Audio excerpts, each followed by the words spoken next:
matin, comme pas dans pile temps, nous parler de la non-violence, nous parler de la paix.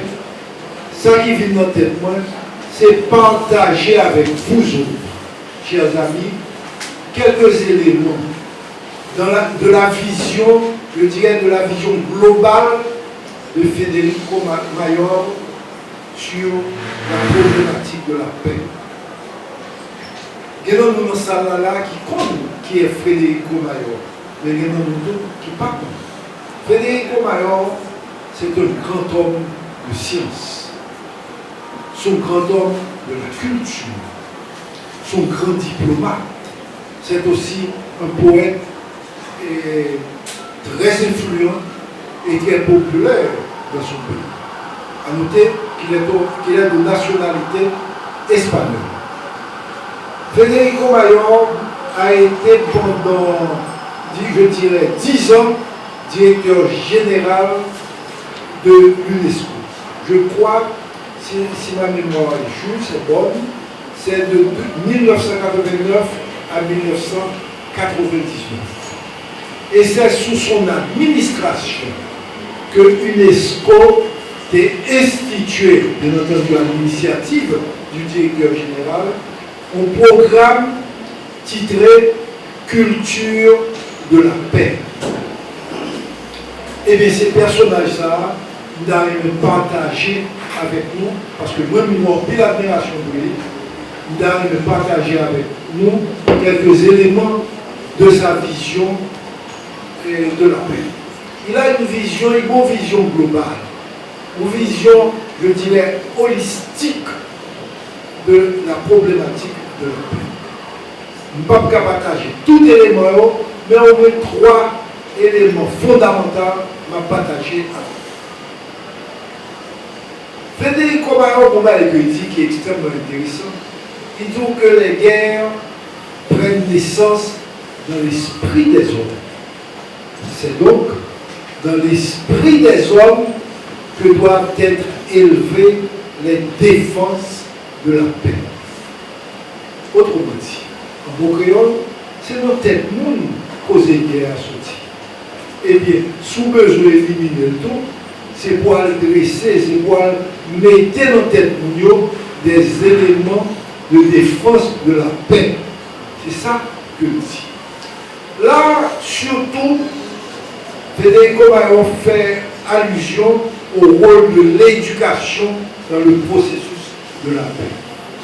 L'éducation comme outil qui nous permet de faire promotion de la tolérance, promotion du dialogue, promotion de la solidarité, promotion de la compréhension mutuelle, du dialogue entre les hommes, mais également du dialogue entre les peuples.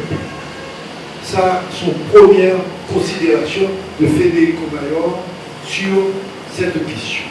Et nous-mêmes, dans la société haïtienne de nos aveugles, qui nous-mêmes très intéressés à Federico Mayor, faut me dire que nous investissons en pile dans le domaine de l'éducation. L'Achara a été la première institution du pays à intégrer en Haïti la question, la notion d'éducation intégrée, d'éducation inclusive. Naturellement, avec l'autre institution comme le centre d'éducation spéciale. À l'Achara, nous n'avons pas une école spéciale comme Saint-Vincent, l'école Saint-Vincent pour enfants handicapés, comme l'Institut Montfort pour enfants sourds, mais de préférence, nous avons un service d'éducation intégrée que dirige notre camarade Eddie Rosaire. Donc, et ça permet que nous faisons un certain nombre de jeunes qui font classe et même franchir les portes de l'université. À un moment donné dans le pays, si on dit qu'on est arrivé dans le certificat, ça te suffit. Puis devant, on parle de 9e année fondamentale. Mais nous-mêmes dans Chara, on dit que ce n'est pas possible. Moun yo gen talent, ils sont capables, donc il faut accompagner jusqu'à ce qu'ils soient capables d'affronter les examens du bac. Et nous faisons ça. Et généralement, réussite là correcte. Ça varie entre 60 et 85% de réussite chaque année. On veut parler justement de la présence de M. Génard Joseph, secrétaire d'État à l'intégration des personnes handicapées que m'a demandé public là. Salut, présence pour nous. Oui.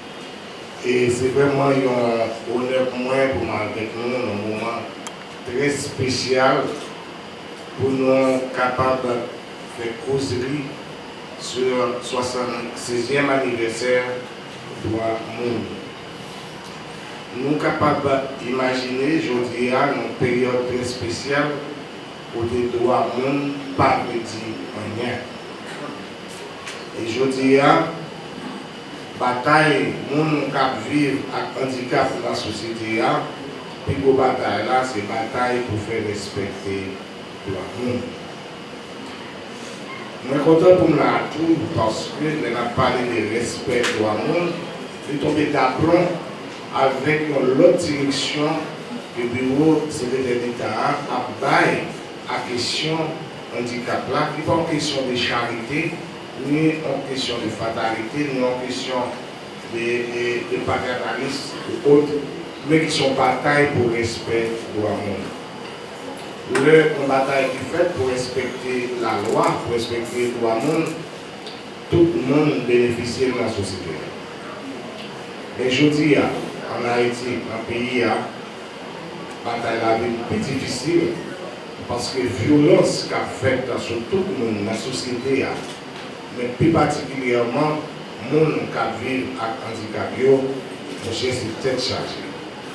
Si les gens qui n'ont aucune limitation, eux-mêmes, ils ont pété pour lui, il n'y a pas de pour les gens qui ont même des difficultés extrêmes.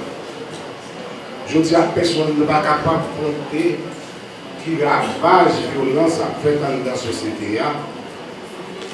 Parce que le mouvement gang dans le pays, il est sur tout le monde. Il a école sur tout le monde. Il a école sur les femmes, sur tout le monde. Il a école sur le monde qui vit avec toute qualité de handicap. La violence qui arrive dans des limites inacceptables dans le pays. Et même les gens qui ont plus de temps passé, après raconter c'est pour la première fois. Violence, la école dans tout côté de notre pays. Cette période-là, les gens qui ont fait violence, tant que les gens qui n'ont pas de cœur, tant que les gens qui n'ont pas aucune humanité, c'est exactement les gens qui connaissent les 100 mamans dans le pays. Nous savons que les gens qui 100 mamans, ils n'ont pas gardé devant, ils n'ont pas gardé derrière. La bataille contre la violence dans la société aujourd'hui, c'est une bataille difficile. C'est une bataille qui m'a demandé pour tout le monde. Pour te comprendre, pour voir que les gens sont capables de faire le minimum. Je dis, c'est petit monde qui dans l'âge petit 18, qui a un gros manche dans le main, qui a un gros arme dans le main, et qui a porté violence dans tout partout. Violence a sorti dans le grand monde, il a fait dans différentes zones, et il est tombé dans le petit monde. Ça veut dire pépinier en pile. Les petits gens dans la société, ils commencent à se parler, ils commencent à jouer. Ce n'est pas lui avec une map, mais ce n'est pas la cour, ils vont faire monter dans la cour, mais c'est wow, petit monde à petit monde, à petit papa, comme une petite chouette. Ils apprennent à faire, ils apprennent à raser, ils apprennent. Donc vraiment, violence là, il y a un niveau extraordinaire. Et c'est toute société qui pour mener une bataille pour casser la violence là. Je dis à la violence là, faire zone métropolitaine. Laisser nos petits bouts de rue, dans des petits coins, dans des petites villes, et tout département, presque tout département de l'Ouest.